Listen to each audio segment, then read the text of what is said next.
Hi, and welcome back to the Occam's Razor podcast. My name is Savannah. I'm a familiar voice to you at this point, hopefully not overly obnoxious. I apologize if my voice is a little grating. I can't do anything about it.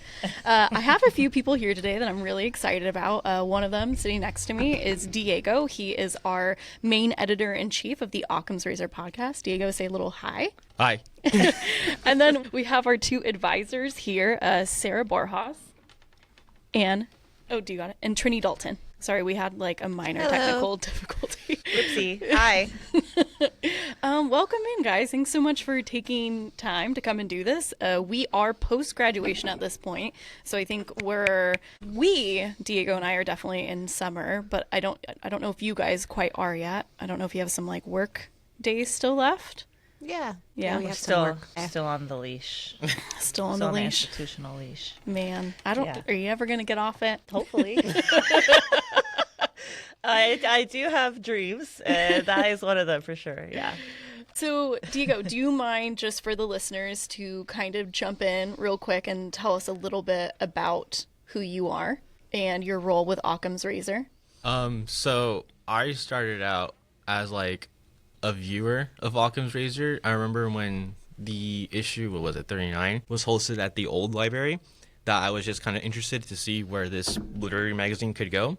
And when I first joined, I started out as the social media manager, and then due to some circumstances, I was kind of promoted to being managing editor, and then from there I became editor-in-chief. But that's been my role in Occam's Razor. I've always been wanting to be involved in like some sort of club, and I feel like Occam's Razor was the perfect opportunity to be part of like a literary club, and I've gotten to meet wonderful people sitting right here around me. But yeah, that's been my journey with Occam's Razor, and hopefully I continue to still help it even after I've graduated. Yeah, I think that'd be cool.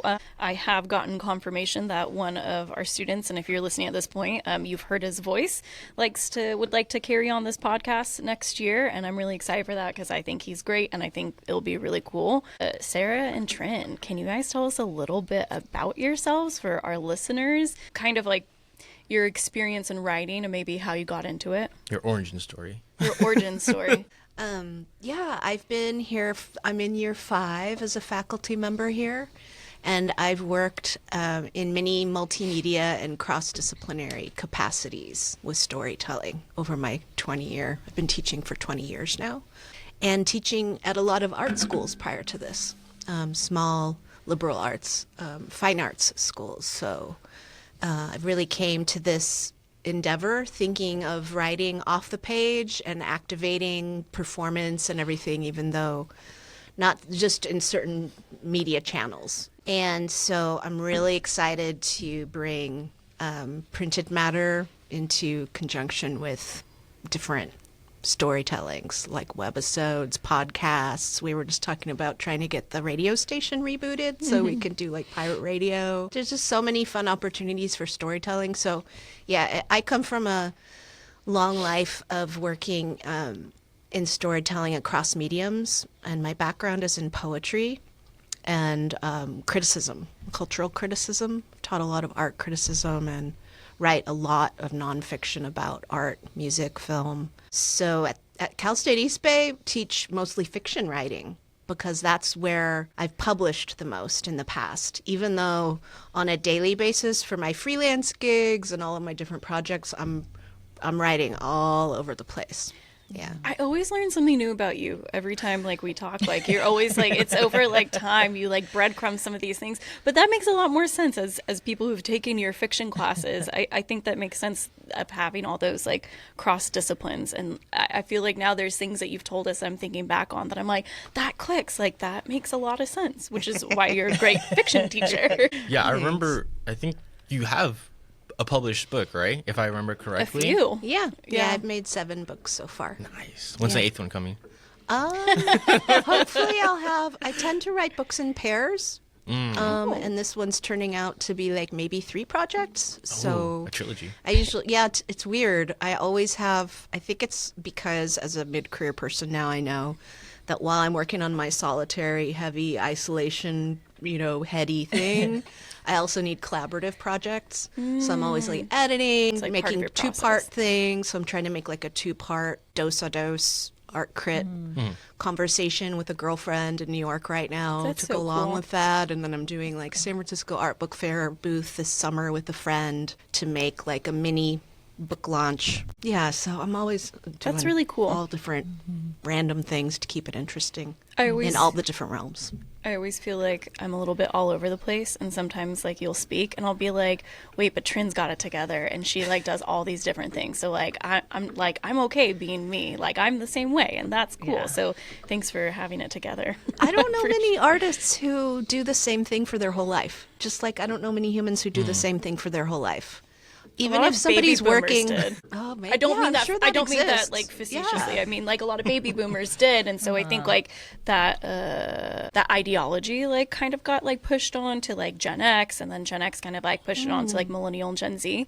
So I think one thing that maybe I was fed and some of my other peers were fed, they're like, oh, you do the thing and you go to work and you like do the job and you get paid the money and then you like have your life, right? Like the very nuclear family type of thing. Yeah. So which I feel like is. It's not my vibe for sure. Sarah, I don't feel Yeah. like that's your vibe. Do you mind giving us No, your it's background not. too? Yeah, I'm also gonna just say it's also a response to war. Yeah.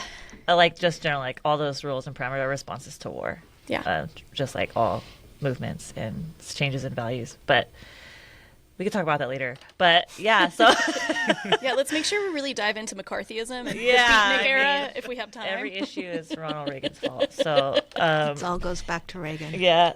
So I'm Sarah Borjas. I teach here with Trini. We together are the creative writing department. We are. Oh, no. The English department. Solid. Yeah, we together Couldn't be we more awesome, join right? forces. Like who gets to just work with a fun colleague and, It's and pretty design cool, and yeah. build and just make a new from scratch. yeah. Yeah. And Not more. from scratch on a But- really big, cool history. Yeah, but But- we don't need to explain. We're Yeah. just like, okay, well, we're not doing that. We're doing this. We just don't even need to have those conversations. So it's been great. I've been here for 2 years. I was hired as a poetry professor in the English department, and I'm a poet. That's what I published. But I'm mostly writing nonfiction now. Yeah, then like my kind of writing journey and getting to Occam's Razor is I went to a CSU just like East Bay. I went to Fresno State and didn't know what was up. Shout out. Yeah, took some classes, took an elective, got in a poetry workshop, and like never really looked back. I just kind of kept going, but had never anticipated to be a writer at all. Like my plan was to go to law school. I know that you're a big fan of physics too, and like you're a big fan of the Yes. sciences because we talk about that at the beginning of a lot of your classes, which is cool. I feel like, and too, like I'm really into physics too because I think it's a really similar process as far as like, okay, there's a mystery, right? There's a mystery in life. There's a force, and while there's no like necessarily, I'm not really interested in like what the clarity of like the objects is, and I'm more interested in like the force and like the relationship and how they're responding and reacting to each other. So I feel like in writing, questioning, and this is kind of the similar situation. Ooh, I want to talk about physics.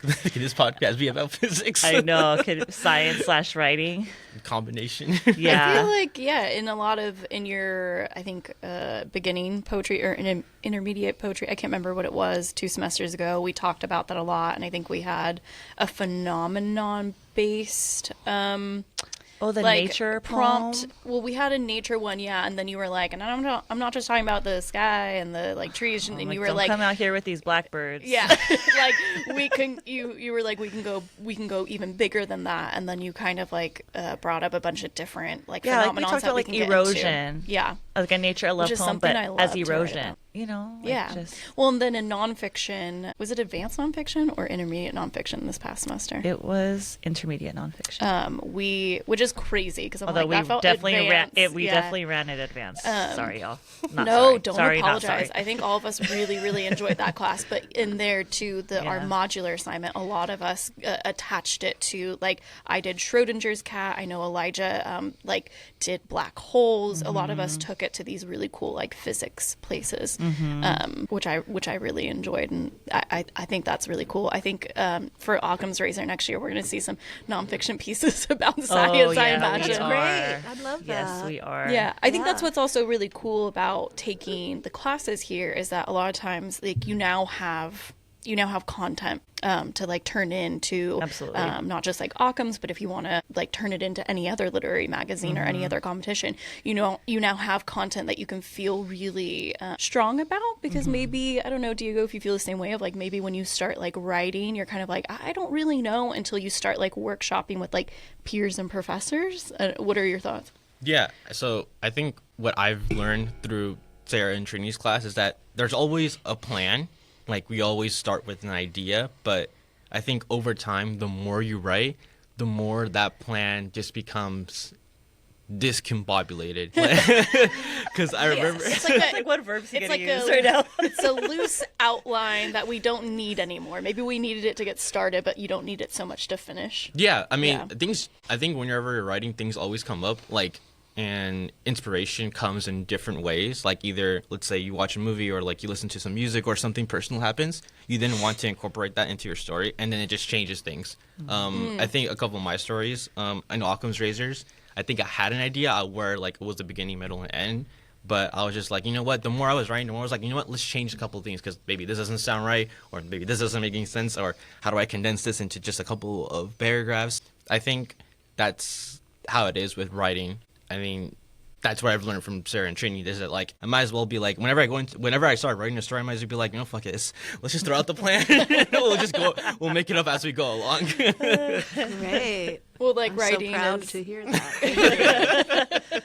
What did we learn in college? We just learned to say fuck it. Yeah.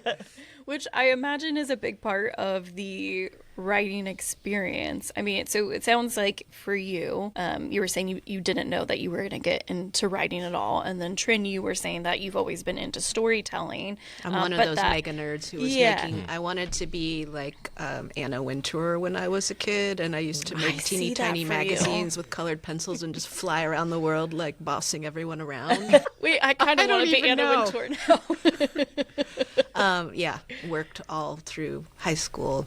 And yeah, one of those people who just wanted to work in publishing, though. Yeah. And community building.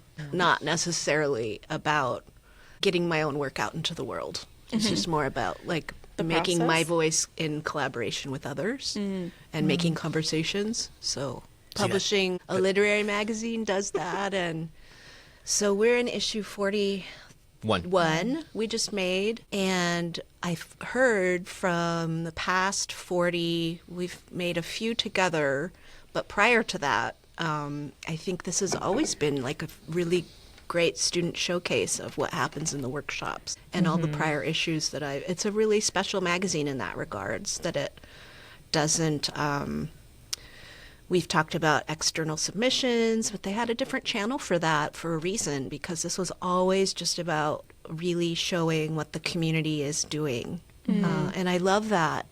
I love that function of the publication. I think it reflects time, history, conversations happening in a journalistic way, but it's not even remotely journalism. It's an art, it's an art conversation that's been ongoing for so long. I think it'd be so fun to go back into the first 5 issues and talk to them for a new issue. Yeah, that would be cool. How long does it go back for, Occam's Razor? 41 years. Jeez. Yeah. So since like it's been through all the renames of Cal State East Bay. So it started out like at Cal State. It began in Hayward. Oh, gee. Yeah. Damn. That's so cool, though. I think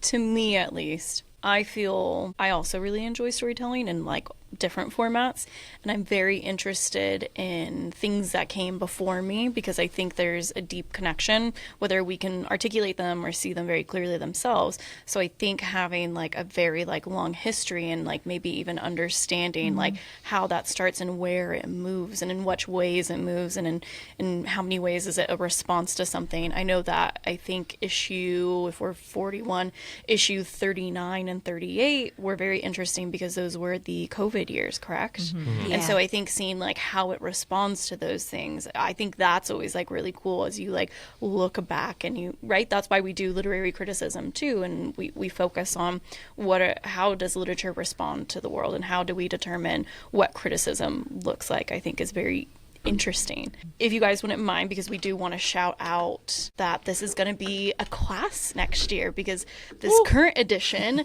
we do this on the side. This is all volunteer work, and we're collaborating like in the like as whatever time we have to make it happen. So it's very exciting to see that this is going to be an actual class that people can sign up for. I'm so excited. I'm not even going to be here. I'm so stoked for it. Can you guys talk a little bit about what that class will look like and what students can expect from it? Well, so yes, we are very excited for it to be a class. It has always, I mean, it's a lot of labor. And I think the hosts, Savannah and Diego know that. And if you're listening and have not been in a publishing position or in collab before, you don't realize how many people functioning at what capacity and communicating it takes to get that story to anywhere beyond you or beyond your workshop at college or wherever you're at. So the class is going to take, fun. We're essentially going to be forming the magazine, but while we're along the way, we're going to get to do the things we always love, which to discuss like the history of publishing, to look at the changes in publishing, like where, when, why there were shifts, what that meant, what that meaning was, what it did, what it didn't do, as far as looking at like the way accessibility has unfolded and representation has unfolded, and then kind of taking, like you said, looking back and then saying like, okay, well, what do we want to do with this? So while like the project is the magazine, like the learning and the landscape is really literary citizenship. Publishing, collaboration, and I really do think that that's really applicable, and that's my hope for the class, right? Is that you learn all those skills that you need to create something beautiful with care.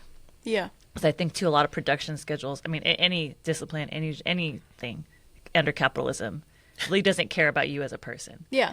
It's about the product. It's about the product. And so while the product is there's still a product here, I think the class gives us the space to have time to ask the ethical questions, ask the human questions, and learn, so that when when y'all graduate, like you came through with like, whoa, we learned some things. I also like that it sets the tone then of like what I can go and expect when I like move on to the next literary magazine, or if I'm not vibing with something, I now feel like I have the framework to be like, okay, well then fuck that, I don't want to do that, I'm going to do my own thing then, and I have the framework and the proof to say that I can come up with the capitalistic product that we need, but I can also do it in a way that is humane, that honors people, and that like honors the values that we all agree upon, because the steps were shown to me. So you can't tell me that we can't do it that way. Yeah, and also just see what those challenges are. Yeah. Right? Like, because there's some challenges that like we cannot get around right now, but we can understand like that's going to be like orange level priority. Yeah. Right. Well, red level priority is like mental health, right? Orange level is like,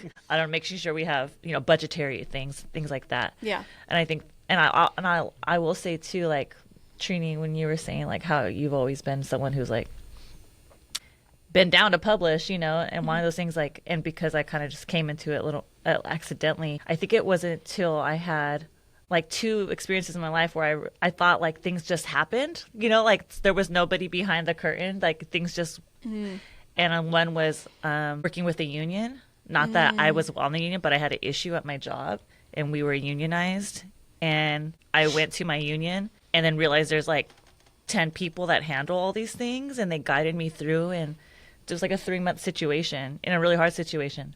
But I was like, oh my God, these contracts don't just like contract themselves, right? Yeah. With all these people. And then also when I edited my book, when it was contracted and revised it for so many months, I did not realize like how many people it takes to make a book. Yeah.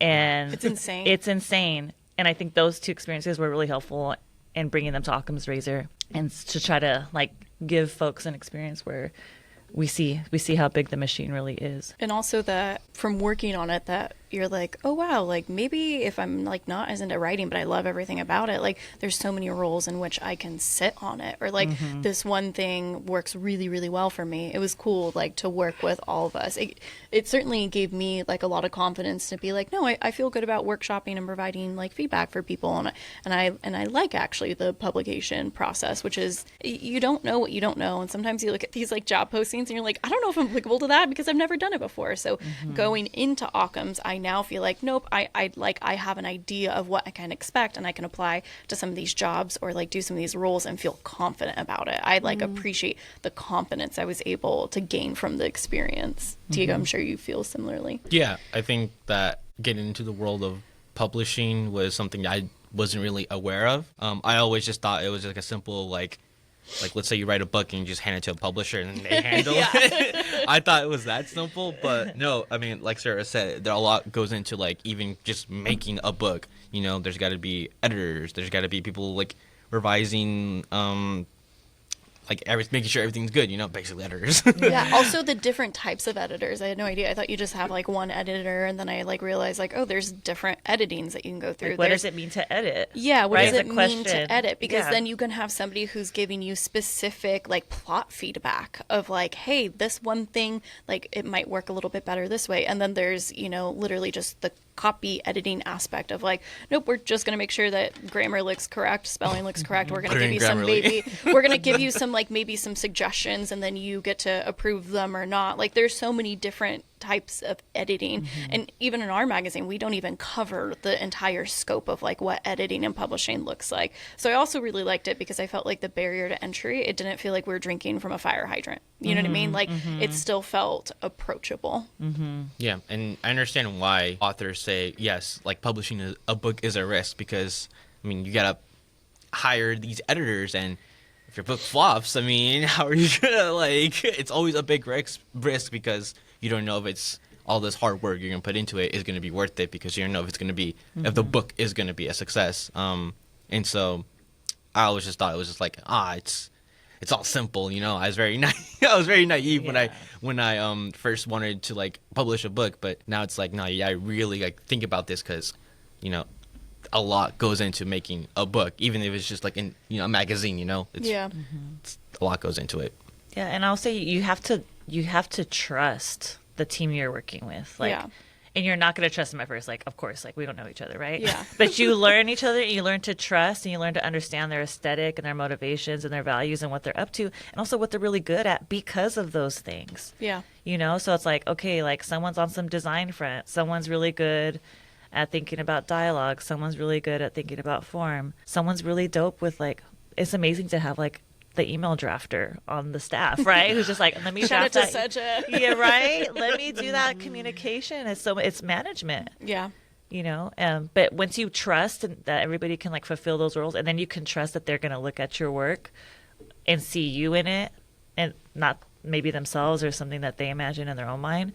Like that's when your book, like wherever it's, like you said, it might go somewhere you didn't think it was going to go, or that story or that home, but you trust that you're listening. You know, Always listen. That's yeah, and I think that's what we learned in this class too. We always have to listen to each other, because Oh yeah, you had to collaborate. we might not know like maybe this plot thread will be relevant, and we think it's gonna be relevant because it's in our mind, but then someone else could say like, nah, this isn't relevant at all, and so you always have to like learn how to take criticism, because I think like the joke within writing is that like we always get used to rejection, because we always get rejected. Self-deprecating.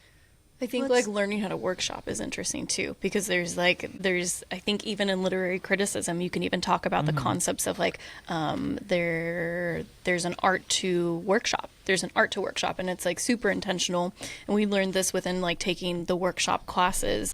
And I think like that within itself, like you could even do criticism on just different styles of workshopping alone, which is very interesting. And I'm very thankful that that was an aspect that we talked about in our workshops, was the pedagogy and the philosophy behind workshopping in general, and that it's not just the Iowa like style of Yeah. workshopping, and that was even brought to our attention, because I think One thing that at least I came in with is that there's one way to workshop of like, this is how we like workshop and this is what it is. And I'm going to tell you everything that's like wrong. Because when you don't like come from, when this is like your first entry into like writing, That's like so you just sad. assume that. And then it was through our workshop classes that like I actually learned, I'm like, oh wait, there's the Iowa standard. And that's the thing that I had in my mind of like, this is how we like do things. And then I was just like, wait, there's so many different options. And then you can kind of see like what works best for everybody, which is very interesting.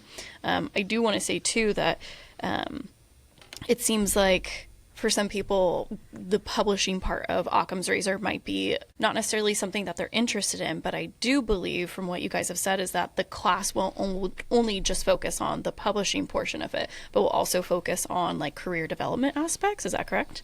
Yeah. I would say it'd be primarily about that, and then we'll do the editorial team as it forms each time. But I'd like to go back for 2 seconds to this idea of interdependence and success models, because this is so central to the teaching that we do. And I know, or I think Sarah and I, we share pretty similar political opinions most of the time, and that helps us because then we can bring into the arts our kind of anti-capitalist models in which success looks all different ways, right? And that depressurizes and unlearns habits that have limited us and made us think we're not capable, or we're bad artists, or somebody has a magic key, and then, you know, all of that is really quickly defunct. But also, you know, I felt really nervous in my early times as a writer by just even having my first mentors. Hey, you want to be a writer? Cool. You could be a writer. Let's do this. And I was like, okay, sweet. But then, you know, they were kind of teaching this intermediate phase of like, anyone can write. You just have to put the time in. And I put a lot of time in, but that didn't necessarily make my writing good, right? It doesn't necessarily mean your writing will be good just because you write 24 hours a day. And so I was like, I'm missing something. It's not working.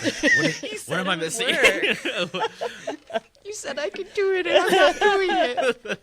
So what you said, Diego, about how you define success for your publications is really important. That's why I'm going back to this for a minute, because I think that working collaboratively and thinking about all the different kinds of publications that can happen and learning the contexts and histories, which is what I'm hoping the course will do. I mean, the publication is one thing. It's one small part, but it's really, a publication is a design tool for teaching all these other things. Yeah. The politics of making things. And the design constraint is a cool endeavor to like limit and shape it, but that's all the book is. It's a casing for other kinds of ideas, right? So, going back to working together and understanding that everybody, it's not like anyone can write, everyone can write, I really believe that, but the art, and you find yourself through working with others and teamwork. And conversations with other people that you love, right? Otherwise, there's no interdependence, there's nothing, you know? How can you learn how to write in an isolated bubble? Just thinking you can write. Can't. You have to learn from other people and work with other people. That's how teaching works. Yeah, that's how children are raised. That's how you teach other things and model. Right? Well, and I think you guys also I like that you guys come into the classroom setting and the Occam's Razor setting as somebody who's also like still working, who's also like focused like on their art, and you come in as artist and not from a place of like, I know everything, you're going to sit down, you're going to take out your pencil and you're going to write. Like, let me drop this knowledge in your it's brain. very collaborative, which I think is really great. And I think too, because writing is so vulnerable, so it's really great because you guys also like you show your own writing and you show your own experience, and you're willing to be as equally vulnerable with us, which is really I think spectacular, and it makes you safer. I think going back to what Trini said about like that, I think the constant repetition of like writing I think that's like a mindset I see in early writers as well, where it's like if they think that they write a lot, that their writing will get better. And while the statement of practice makes perfect does work, Of course, it's important. It's good to practice, right? Practice. there's always like a fine line of like, there's practicing and then there's just doing it just because like an assignment, or just because I want to get better. And how I've like developed my writing was, of course, like writing, taking classes as well, but also I think this may sound like very Gen Z talk, but I've also like watched videos on how to write. Like, Awesome. there's a bunch like of videos where how to develop characters or develop the story and stuff like that. And so I feel like writers can sometimes be very egotistical, and they think like, oh, I'm not gonna watch that. Like, I know everything, right? But again, it goes back to the critiquing and advice, where like being a writer means you have to take the criticism, you have to take the critiques, the rejection, and you also got to think that you're not the shit. Like, there's other people around you that could be better than you, that are at the same level as you. Like, we're all in the same playing field. It's just how far are we in our skills that gets us the better advantage. You know what I mean? I don't know if that makes sense. And I think what's really interesting is that we can all learn no matter what skill level we're at, because I think the way that we often workshop is that we trust that the writer is the authority on it, and we're not saying this is bad, this is wrong, I absolutely hated this. We're not doing stuff like that. We're saying like, okay, like what's your goal? I know especially in your workshop class, like nonfiction, I think especially, we focus on like I think being honest, and we do a lot of why questions, and like, okay, well, why do you know that? How do you know that? And so like we're really focused on the content aspect of it, and then we're offering like, do you feel like it would be cool if you did it this way? And so it's less of, again, it goes back to like how you guys don't tell us things. You guys are offering us information and we're collaborating. We do the same thing in our workshops, I think, too. And I do feel like even people who are higher above me, maybe lower above me, like maybe they just started. I feel like often like I just started writing, but I still feel like it doesn't matter, and we're still all learning, because we learned a shared language of like, what's the heart of this piece? Not what do I aesthetically want from something, because this piece isn't about me. I'm workshopping to help somebody else. It's like, what is the heart of this piece, and how do we get it? How do we like pull that out for this writer? How do we help the writer? So it's interesting how those like different mindsets actually change how we workshop, change the critique, and then also feel like more beneficial. Like you walk out and you're like, oh, okay, I feel clearer about like what I need to do, opposed to feeling like super beat up if you're like, well, they just tore me to shreds, I'm gonna go cry for a few days. Like, it's nice to feel like instead we have more clarity on what we're trying to do as writers. It's impossible to decolonize a space if you're relying on one person's didactic rhetorical response, right? So it's not really about my opinion. I mean, the whole space, I can be an orchestrator, right? Or a person who shows different avenues or produces options and contexts, but I'm not really interested in forcing everyone to make what I think they should make. Art would get boring really fast if that were the case. Just like we don't like getting yelled at by somebody who's saying the same thing over and over again. We want agency in any situation. And I think it's unfortunate. I mean, I would say it's unfortunate that does happen. Like, and especially I would say it happened in MFA programs, because that's my experience. I'm so nervous. Be afraid. No, don't be afraid. But you already understand. Like, I think for a writer to come to the room and say, this is like, I feel like we try very clear about who we are, where we came from, why we're here, what we're up to. You know, we don't come in here and saying, this is how you do it. We're like, we actually don't know, but this is what we've done. What do you think? You know, and whether it's with publishing in Occam's Razor or it's in a workshop, I think a lot of the experts, you know, and us as experts in writing, just staying humble and understanding our position, and that we're looking at from this very specific place, you know. And I understand that that's not going to be yours, and yours are yours. But hopefully it'll help illuminate what yours is, because you can almost like contrast yourself against it. And I think, Diego, going back to what you were saying about workshopping and revising and learning to accept criticism, I feel like you, like in all this, like you really are just developing a relationship to listening. And like I keep thinking that, like, it's not like it's listening to others, but it's listening to yourself. And sometimes, especially like when you're really being vulnerable, you try to come at it intellectually, and it's more obstacles. And I think if you have like a group that you trust, right, in a workshop, and you have somebody who will say, okay, well, I don't care what this looks like, I care about you, like, and I care about your ideas, and I care about this relationship that you're expressing in this story or whatever piece you're working on. And then the why questions come. Like, that's such a more human, holistic, Yeah. cool, like critical and like direct way, I think, of revising. But then people like, we make space for each other to listen to themselves and say, it's okay to not know, but let's just sit in that. And I just feel like you can freaking like time travel, when Yeah. you make space like that. Yeah. Yeah. Reading is listening too. So all those tips about reading, you have to read a lot to be a good writer. I don't know. I mean, I guess it's worth thinking about how one defines good artistry as one moves through their life, and that changes and shifts. But the listening component is my primary indicator.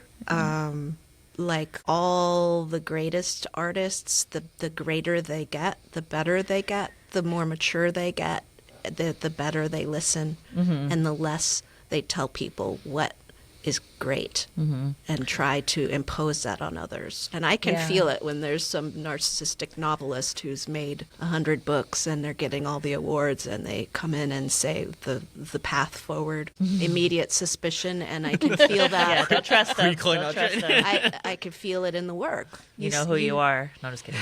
We know who you No, are. they do. They do. No. I think you guys also, going to what you're saying of like reading is also listening. You guys do such a great, I don't know if I've ever been so happy with reading material ever assigned to me in my life, but both of you do such a great job at assigning like the readings to us. Like they're so fucking pertinent, and I can read it and I feel like a new door opened after I Right? read It's like it. another I'm like- dimension. Yeah, I'm like, oh my god, I Third didn't eye's even open. like I didn't even know we can do that. Like I didn't even know that was an option, or like, oh my god, because I think it's very, especially nowadays, it's so easy to get stuck in a silo of like whatever it is that you like. That's how algorithms work, right? So you just keep getting fed like the same thing over and over. So it's great that you guys give us stuff that like maybe we might not otherwise see. Like Sabrina and Karina changed my life. I've told you that like Yeah, I'm multiple so times. glad. Everything that you assign, like all of our like short like nonfiction stuff that we got like this semester was always so crazy. I know it's not just me either, because a lot of like the other students were like I couldn't believe that like they did that. I think it was Michael's who did his alphabetical Oh, the one. Abecedarian essays. Yes. Yeah. Like that one was so, and they're short. Like every letter like had a short, like maybe a vignette, line yeah. and yet an entire picture was painted for me. And yet I could understand so much from like such a short amount of time. Like it's really cool. I think you guys assign really great stuff that's very like eye-opening and really productive to our education. And as somebody who is going to an MFA program, I feel like what you guys created here really like has prepared me as much I can possibly be prepared for the MFA program, which I'm really excited about. Yeah. Never spend time reading something you don't love. Well, I mean, unless Honestly. we assign it to you and then we test you. No, I'm just kidding. We ask you to write. But yeah, I mean. I know. Do you tell people to read what you assign even if they don't like it? Yes. You do. Yeah, because I Awesome. don't care. I'm ambivalent about it. I don't care if you don't like it. Yeah. Not because I don't care, like that you You're assigning it for a have reason. pleasure in your life, but I want you to learn to appreciate work beyond, Yours. yeah, beyond like it. Also to like, if you don't like it, great. I want you to ask yourself why. Why? Yeah. And Me if too. you can learn why, right? Yeah. And we can have that debate in class, because sometimes we do. They're like, sometimes you guys are like, fuck that story. Yeah. And I'm like, why? Yeah. I'm not offended, but I want you to understand, like, what is your aesthetic that's developing? Yeah. Or where is it that your values lie and that you think, like, art making should do this, and this is why I didn't like, because this was not doing this, Yeah. right? Those conversations are always super illuminating. Absolutely. I think that, like, as writers, I think we should always be flexible whenever we read or write something, because if we stay in, like, an echo chamber, right? Like, let's say, like, I really like drama, like a drama novel, right? If I continue to write drama novels, I will never develop as a writer because I'm just Yeah. in this echo chamber. And so when you guys do assigned writings and when you open the third eye of everyone else, you kind of, it helps expand our view, our peripheral vision, and we then decide, okay, maybe I don't want to write about this, but I want to do this. And then soon we open up to other genres we might want to read or write about. or listen to. Or even just getting outside of, like, I feel like a lot of us are like genre fiction readers, and so like getting outside of that, because those are very they can tend to be like very rule oriented or formulaic. So it's really, and even to make good genre fiction, you have to like spread your mind to all these different things. Yes. I know that there was a student who will be not named, and her and I've talked about it multiple times outside of class, but I know that Sabrina and Karina, like for me, I like came in after reading the first few stories and I was like, my life has changed. Like these were like amazing, and it was literary criticism. And then one of the students was just like, I hate literary criticism after reading it. And you were like, okay, but, and the question necessarily wasn't why, but you're like, but can you appreciate what's being done here and like the skills? And I think one of your homeworks, Trin, that you offered was like, what is the writing skill that's being done here? Like what's being accomplished, like pointed out, like what are the things? And so it's not about like, I don't like, it's about like, what is the skill that's happening there? So like, I think framing it in that way was super interesting. Yeah, it's storytelling fiction craft is not very different from nonfiction and poetry. You need to be able, when I, don't read if you like it, don't like it, I was being a little facetious. There's much more conversation about that to be had, which we wouldn't get into now, but a lot of people don't like something because it's hard or challenging. Yeah. And it fronts their conventional And to knowledge them, of right? something. So it's much more interesting and as a non-confrontation, just like trying to be a parent and convincing. You can't just tell your kids are not robots. They Yeah. won't just do what you say. Can't put you in have zeros to and persuade. ones. You You use your can't. rhetoric. You use your persuasive skills. Removing the content from narrative is really challenging for some people in their skill building, and it's imperative. You have to separate the content and subject matter from the way the thing is constructed to read like a writer, right? And then figure out your content and subject matter. Yeah. It's not like either or, but it's just if there's no like ability to separate what is happening narrative wise, poetry is not tied to narrative necessarily. Yeah. And fiction is in a different way, of course. But I think to understand how effects are made, Yeah. it's really important to think about how effects are happening on a page. Yeah. How the communication's happening, even if the subject matter doesn't appeal to you. Yeah, and this is just like, again, if you listen to anything I do or you ever talk to me, this is again my shout out to read Sabrina Karina by Quick Kali plug. Farder. You like the Rock Eaters Callie too that we Fajardo. read It was a just couple semesters ago. I don't know if I'm not sure what type of writing I like right now. I like all the types of writing and literary fiction. I think even at the time that I read it, I wasn't sure if literary fiction was something that I was writing, just because I haven't produced like a whole lot, but I still read it and I felt seen reading it, and I was like so amazed by her ability to write from different narrative perspectives across like age and like experience. And to me, I was like, oh, this is a mastercraft of like of a writer. And I've continued to read a lot of her other stuff too, and so even somebody who's just like, I don't know, I think I vibe more with genre fiction, I still like found more value out of that than any other genre fiction I've ever read. And it's completely and they're different. So yeah, if you're not finding value in what you're reading, you're not actually reading. Well, the beauty of widened representation in literature and any art form is that we not only read outside of our personal experience, but Yes. Even if we don't identify with that experience, that's a good thing. Yeah. It doesn't mean we don't have to like it. It could be really confrontational for a variety of reasons. Yeah. Or not appealing because it's so far outside of one's experience. To miss out on that opportunity is just really missing out on a lot of good stuff out there. Yeah. Because well, I feel like when people say they don't like it, especially to us, I'm like, well, why don't you like it? And it's really just because they say it's not relevant. I'm like, well, it's not relevant To you. to you. We should just add to you in everything that you say To in a you. workshop, Let's do right? that. Because hopefully when you say to you, you understand that it's not like you, again, going back to the clarity, like you understand, like, I don't have to love this story. I don't have to like it. It's unfamiliar to me, right? It's not, it's unfamiliar to me, or it's familiar to me. And where on that spectrum am I?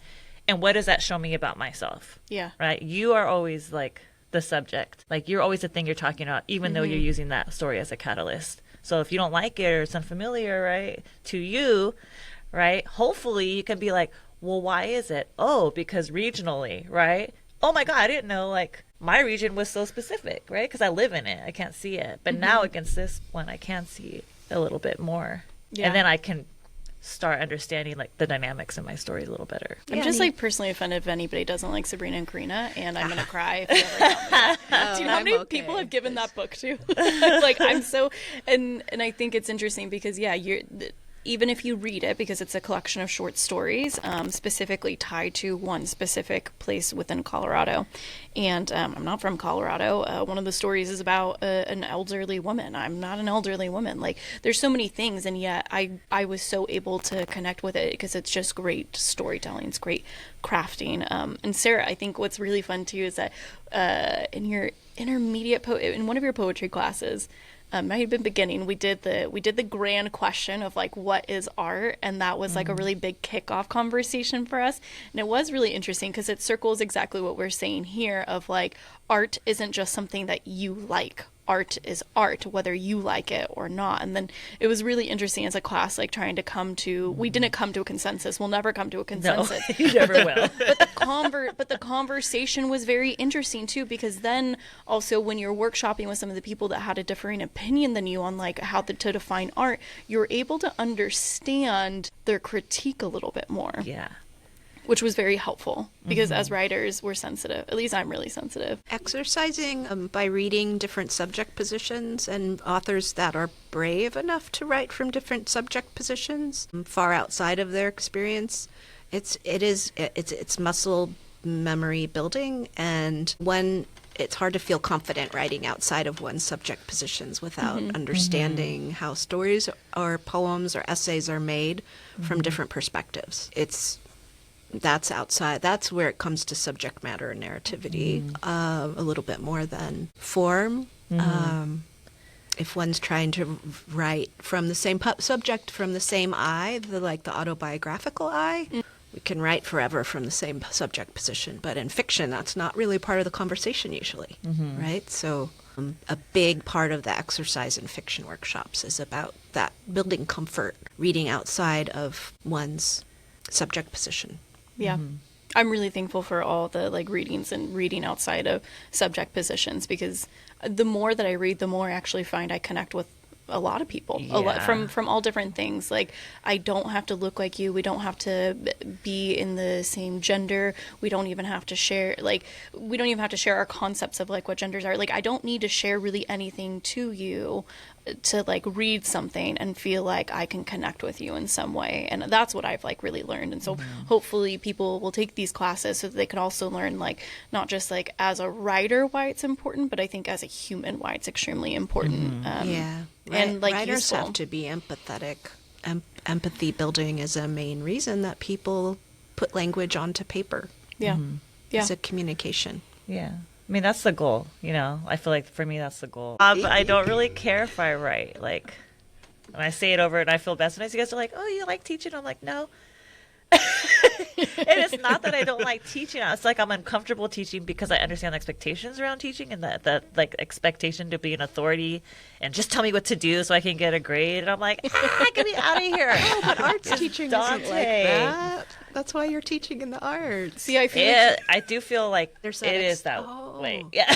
I gotta be honest. But I'm happy that you guys are reshaping like our minds. You at least reshaped mine on it, and like I consider you guys my Virgils for sure. Like I think academia is for sure hell, and I feel like Dante. And you know, to me, that's what you guys are for me. And I think again, going back to that poetry class, I remember there was one specific person, and like I love this person to death. Like they're so good, they're so accomplished. And I remember she was just like, I'm really nervous because I like to be told exactly what to do so I can do exactly what it is. Totally. And you're like, you're going to have a hard time in this class, which I don't think she ultimately did. She wrote amazing things that she felt really great about. But it could be like a little bit nervous when you all of a sudden are like you're in giving a world. some freedom. Yeah. Right? And I'm not going to tell you what to do or what is good. Like, you're going to figure out what you want to do and why you want to do it. And then we're going to decide based on what you tell us of whether that is like successful. Like you said, Trini, like, is that successful in these on your terms, the terms are set by you in the class, not by me Yeah. as a professor. Yeah. And so while I don't like what I say, like I write and I don't know if I write because I want to be a better person and because I want to be a clearer person and I want to be intentional in my life. So if that piece of work that you never did anything with never gets published, but you Yeah. also feel like you understand somebody or something or yourself better, then the job is done. you Yeah. know? Yeah. I hope that you continue to, Trin, I know that I feel like you feel very, I think you'll always be a teacher in like some aspects. I I love hope, classroom settings Yeah. and academia for all its problems. Yeah. 'Cause it made a academic classroom spaces or my home space since I didn't have first gen and chaotic outside external life. A lot of people that have the reason it's a home space, and I understand and agree with all of the Yeah. complexities you all talk about, but I find I take a lot of leeway to toss all that stuff out when I get in the room with my people. Yeah. And we just do what we want. And academia, well, they'll provide you with that space most of the time, at least teaching in the arts. yeah. They know artists are weird and we're going to do what we want no matter Yeah. what. And there's some great things about being able to do that and get a paycheck for that and being able to continue conversations and work with young people all the time, blah, blah, blah. Yeah. But for me, those are just really, really fun spaces that I love to get in there. And it's also hard to have like a space where you're getting to sit with 20, 30 people all the time. Like, Yeah. unless you're a graphic designer or what kind of jobs give you that big group space all the time that you could, That are also I guess you collaborative. could be like in a corporate setting and doing like editorial meetings or something, but yeah, You really, yeah. so I think I'll always be a teacher. Yeah. Yeah. I For hope- those musings. I know that you're not sure if it's a vibe, but I hope you continue because you're so good at it, and I know, and like I say that as one of your students, like you're so good at it. I hope you continue because Oh, you yeah. create Me too. you both create such tremendous spaces for us students to learn and to also reshape the world in the way in which we want it to be reshaped. Because if you guys didn't offer that to us, it might have been very hard for us to try and figure that out on our own. So, I thank you. Thank you. Thank you. That Aw, I didn't mean that thank as a you. question. I No, meant, yeah. as a statement. Thank you. And that's what I will say, like that's what I want to do, right? And that's why I love Occam's razor, because it's like, okay, right? How do we take this in, and then how do we like develop towards that tomorrow? And it's not on me, and it's not on Trini, it's on us. Anything where it's like about us, not versus me, is just so much more powerful. So it's been an honor, like, to work with you. I don't want to say to teach you, but to work with you. Yeah. And to see y'all, like, who you're gonna go and like mess up / help grow, you know? Gonna fuck some people up. Yeah, but towards beauty, like I'm excited for. I'm really excited for my MFA program. I think where I chose is going to be a good You'll home love and it. it's going I to think so. align with a Yeah. lot that I like learned here. So I'm really excited. But we're wrapping up now. Diego, do you have any last words? I do have one quick question about the class. Will there be field trips? Because I really like a want Please give us money It's a for whole field budget trips. Cal conversation. State East Bay. if you're listening, People need some money to President take Sam trips. Dean or Dean. We all want new field Dean, trips. new pay us to provost. go on the trip. Any Please. millionaires out Little there tiny listening? trips just to pay our bridge tolls and our Seriously, bus we're fares. so close to we're in the Bay. What a waste. You know what I mean? Yes, there will be field trips as far as like if they're funded. I guess that's up to you, listener, with Whoever's power. taking the class. Yeah. Or lots of, well, if you have lots of money, you have power. So Yeah, that's up to you, future donor. yeah. I think we are. I think we can accept gifts too, and we can Oh, that's also good. accept Okay. the Friends of the Arts on campus is also a nonprofit set up to receive gifts. So we can always work with donors to build pots for different projects if administration is tightly holding on to money Yeah. in certain avenues. Like, Okay. yeah, so we can definitely accept get gifts creative. anytime, donation. Yeah. Yeah. So if you are someone or if you know someone with some big pockets, please send them this way. Yeah, we we greatly take a field appreciate trip it. to San Francisco Yeah. or Oakland or Or like a festival or a conference. I know, wouldn't that be Like, so fun? Yes. It'd Yeah. be great. Well, Trini and Sarah, thank you so much for Thank you coming on. very Diego, much. thank you so much for coming on. If you've been listening this far, thank you so much for being a listener of this edition's podcast. We really appreciate it, and hopefully you continue to support this and grab a copy of the 41st edition of Occam's Razor. It's hit us up on Instagram, and we can get one to you. It should be online too. I think Ellen said he. Oh, We yes. do have a digital format as well. But thank you so much for your continued support and your listening. Trini, Sarah, thank you so much. Thank Thank you. you both. Thank you. Yeah, and that's me signing out. Okay, cue the music. There's no music.